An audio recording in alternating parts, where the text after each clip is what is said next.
ఒక చిన్న గ్రామంలో ఒక ముసలి ఆవిడ ఉండేది. ఆవిడకి ఎవరూ లేరు. ఆవిడ ఒంటరిగా ఇంట్లో ఉండేది. కానీ తన ఇరుగు పొరుగు వారంతా తన మంచితనాన్ని చూసి ఎప్పుడూ ఆవిడకి సహాయంగా ఉండేవారు. వారు ఏం చేసినా ఆవిడకి తీసుకొచ్చి ఇచ్చేవారు. దాంతో ఆవిడ చాలా సంతోషంగా ఉండేది. ప్రతి ఒక్కరితో ప్రేమగా మాట్లాడేది. ఇలా ఆవిడ జీవితం చాలా హాయిగా సాగిపోతూ ఉంది. ఒకరోజు కట్టెల కోసమని ఆ ముసలావిడ అడవిలోకి వెళ్ళింది. వెళ్తూ ఉండగా తన కాలికి ఏదో తగిలినట్టు అనిపించింది. తీరా చూస్తే ఒక కుండ కనపడింది. దాని నిండా బంగారు నాణేలు ఉన్నాయి. అది చూసి ఆవిడ చాలా సంతోషించింది. ఇక తనకు ఎలాంటి బాధ లేదు అని, తన పెద్ద ఇంట్లో హాయిగా లగ్జరియస్గా ఉండొచ్చు అని చాలా సంతోషపడింది. కానీ వాటన్నిటినీ తను ఒక్కతే ఇంటికి తీసుకెళ్ళలేకపోయింది.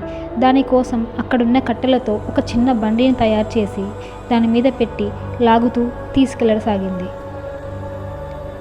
ఇలా తీసుకెళ్తూ ఉండగా మధ్యలో ఆ నాణేలు బంగారు కాస్త వెండిగా మారిపోయాయి.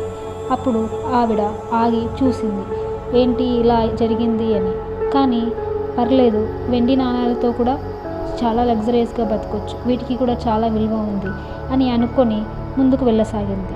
కాస్త ముందుకు వెళ్ళి చూస్తే ఆ వెండి కాస్త ఇత్తడిగా మారిపోయింది. అప్పుడు ఆ ముసలి ఆవిడ బాధపడుతూ, అరే ఏంటి ఇలా అయ్యింది అని ఆలోచిస్తూ ఉంది. నేను ఈ బంగారు నాణాలు దొరకకముందే చాలా సంతోషంగా ఉన్నాను. ఇరుగు పొరుగు వాళ్ళతో ప్రేమగా సంతోషంగా ఉన్నాను. కానీ ఇవి దొరికిన తర్వాత నాకు బాధ అనేది వచ్చింది. కాబట్టి సంతోషము అనేది ఎప్పుడు డబ్బులో ఉండదు అని ఆవిడ గ్రహించింది.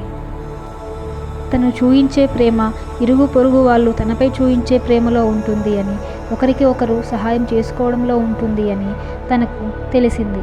ఆ నాణాలను అక్కడే వదిలేసి ఇంటికి వెళ్ళి హాయిగా ఇరుగు పొరుగు వాళ్ళతో ఉండసాగింది.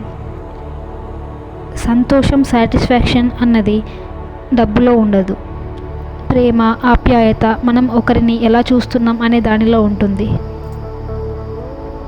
సంతోషం, ప్రేమ అనేవి ఎప్పుడు మన లోపలే ఉంటాయి. అవి డబ్బు వల్లనో, బంగారు వల్లనో, ఆస్తుల వల్లనో వచ్చేది కాదు.